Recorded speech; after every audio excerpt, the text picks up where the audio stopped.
এত বড় এই বিশাল পৃথিবীতে এমন অনেক রহস্যময় জিনিস খুঁজে পাওয়া যায় যেগুলো আমাদের চিনতে অনেক কষ্ট হয়। তখন মনে হয় বিজ্ঞানীরা আমাদের এর পরিচয় বের করে দিতে পারবে, কিন্তু এই রহস্যময় পৃথিবীতে এমন অনেক জিনিসের সন্ধান পাওয়া গেছে যার পরিচয় বিজ্ঞানীরা দিতে ব্যর্থ হয়েছে। সুপ্ত বাংলার এই নতুন ভিডিওতে এমন 6টি রহস্যময় জিনিসের কথা বলবো যার পরিচয় বিজ্ঞানীরা দিতে ব্যর্থ হয়েছিল। এমনই অনেক জিনিস এই পৃথিবীতে রয়েছে যা দেখলে আপনার বিশ্বাস করতে কষ্ট হবে। দ্য ডিপেনসারস। যখনই নতুন কিছুর সন্ধান মিলে তখনই প্রাণীদের বিবরণ সম্পর্কে আমাদের ইঙ্গিত দেয়, আমাদের বুঝিয়ে দেয় যে লাখো বছর পূর্বে ডাইনোসরের মতো এমন অনেক প্রাণী ছিল এই পৃথিবীতে।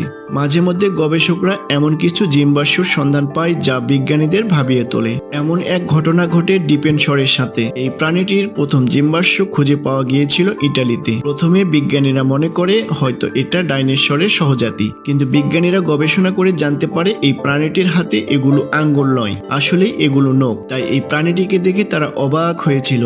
বিজ্ঞানীদের মতে এই প্রাণীটি ভিন্ন কোনো প্রজাতির, কারণ এর সরু নখ রয়েছে, একটি লম্বা লেজও রয়েছে, আর এই লেজে অনেকগুলো কাঁটা রয়েছে যা তাকে গাছের সাথে আটকে রাখতে সাহায্য করে। বিজ্ঞানীরা দাবি করে এটা স্তন্যপায়ী প্রাণী। উলফেড সোয়ার্ড। মাত্র 200 বছর আগে নর্থ ইউরোপীয় ভাইকিংদের একটি উন্নত মানের অস্ত্র হলো উলফেড তলোয়ার। এই তলোয়ারের বিশেষ দিক হলো এগুলো অনেক বড় সাইজের এবং দুই পাশ ধারালো। মাত্র 170টির অস্তিত্ব বর্তমানে টিকে আছে। এই তলোয়ারগুলো 100 বছরের পুরানো। এই তলোয়ারগুলো ভাইকিং এবং অন্যান্য উপজাতিদের যুদ্ধের একটি শক্তিশালী হাতিয়ার ছিল। অন্য সব তলোয়ারের চেয়ে এই তলোয়ারগুলো ছিল খুবই ধারালো ও মজবুত। সেই যুগে সমাজে উঁচু শ্রেণীর লোকেরা এই সমস্ত তলোয়ার ব্যবহার করত।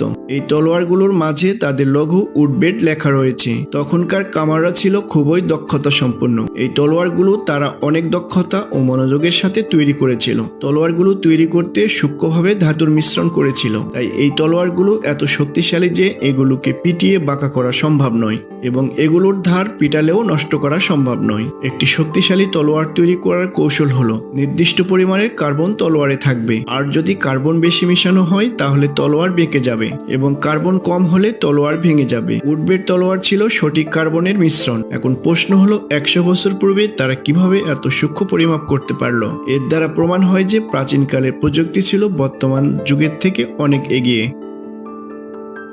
Red king.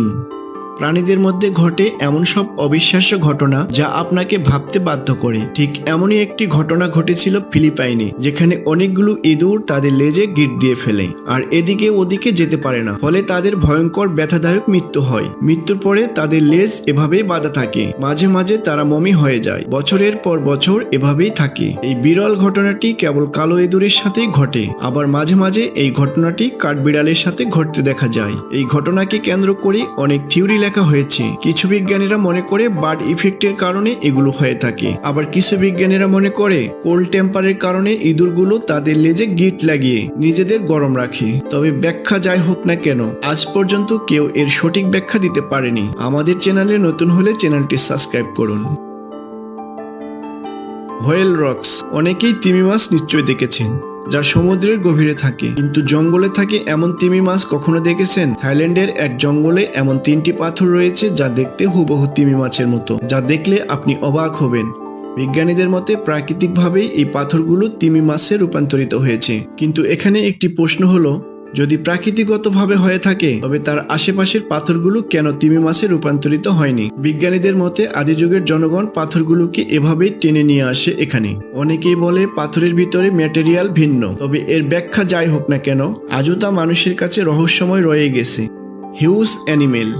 2020 সালে কিছু প্রত্নতত্ত্ববিদ ইংল্যান্ডের একটি পাহাড়ে খোঁড়া শুরু করে। সেখানে তারা একটি প্রাণীর কঙ্কাল পেয়েছিল। তারা এই কঙ্কালটির উপর গবেষণা করে জানতে পারে প্রায় 1 লক্ষ বছর পূর্বে এই প্রাণীটির অস্তিত্ব পৃথিবীতে ছিল। আপনি শুনলে অবাক হবেন, এই প্রাণীটির মাথা লম্বাই ছিল 10 ফুট। গবেষকদের মতে এটি ছিল ব্ল্যাক হুইল বা কালো তিমির কঙ্কাল, যাকে গভীর সমুদ্রে পাওয়া যেত। কিন্তু বিজ্ঞানীদের অবাক করার বিষয় হলো এই প্রাণীটির কঙ্কাল পাওয়া গিয়েছিল সমুদ্র থেকে 15 কিলোমিটার দূরে একটি পাহাড়ে। তাদের অবাক হওয়ার কারণ হলো যে তিমি সমুদ্রের গভীরে থাকে, তা কিভাবে পাহাড়ে আসলো? দ্য লং ইউগোটস। আমাদের মনে হয় আমাদের সভ্যতাই সবচেয়ে ভালো সভ্যতা, কিন্তু 1992 সালে চীনে এমন এক আন্ডারগ্রাউন্ডের সন্ধান পাওয়া গেছে যা দেখলে আপনিও অবাক হবেন। 30 একর জায়গা নিয়ে নির্মাণ করা স্ট্রাকচারটি প্রায় 200 বছরের পুরনো, যেখানে বাগান, ফুল, গাটার সবই রয়েছে। এটা যে 200 বছর আগে তৈরি করা হয়েছে তা কখনোই মনে হবে না। প্রাচীনকালের মানুষ যে এত কিছু তৈরি করতে পারে তা সত্যিই অবিশ্বাস্য।